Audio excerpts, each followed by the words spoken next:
So this reaction is slightly different. This is elimination, and in elimination we're not substituting atoms for other atoms, so the halogen is not being replaced by anything. It is leaving the halogenoalkane, and nothing is going to substitute it like we've just looked at. So we're going to take our halogenoalkane, we're going to react it with some KOH. That's going to give us an alkene, water, and our KX. Okay, so just like before, we'll use bromoethane. We are going to have, if we've got some potassium hydroxide in there, we're going to have potassium ions. We're also going to have hydroxide ions. There's our lone pair of electrons. That's where our electrons are coming from. So we're going to draw delta positive, delta negative. Here, as we looked at previously, the OH minus was acting as a nucleophile, but in this case, in elimination, it's going to act as a base. So what it's going to do, it's going to steal a hydrogen from the adjacent carbon atom to the one that's delta positive. Okay, so it could take any of these three. Okay, it doesn't matter in this case because they're all the same. So it's going to take one of these hydrogen atoms, the atoms from this bond here, move over to here. Okay, so that's going to form a double bond between these two carbon atoms. And then just like before, we're going to kick out our bromine. So that is going to leave us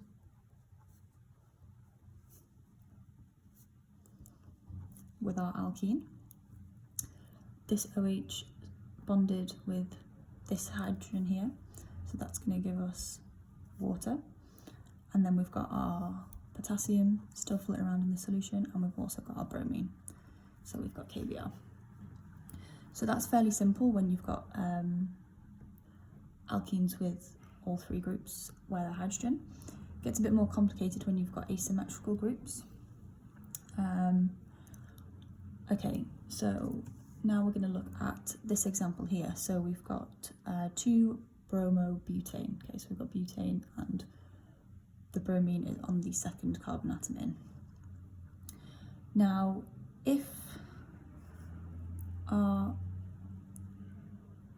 OH, our hydroxide ion, was going to take one of these three carbon atoms. Okay, let's draw it as if it's going to take this one. Our product is going to be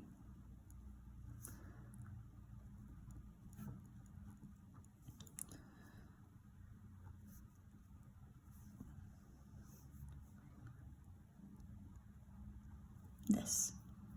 Okay, so this is just shorthand, so we've still got 4 carbons, and we've obviously formed a double bond between these two here. So we've got 2 hydrogens on this side, we've got a hydrogen, and then we've got our C2H5 group.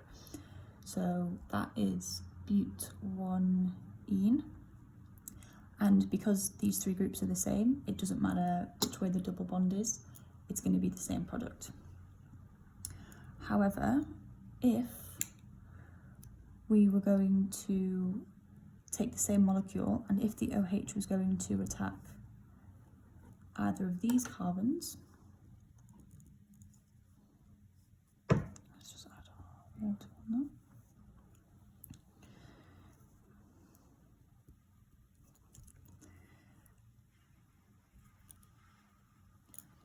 So if it was going to attack here, form a double bond, kick out the bromine, we're going to get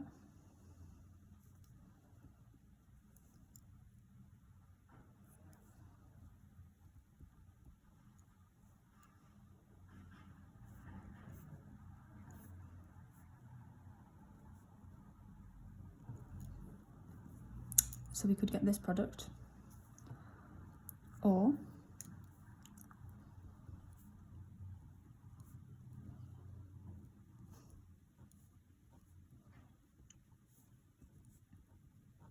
we're going to get this product. So these are both isomers, and you can just see that it's been rotated about the double bond.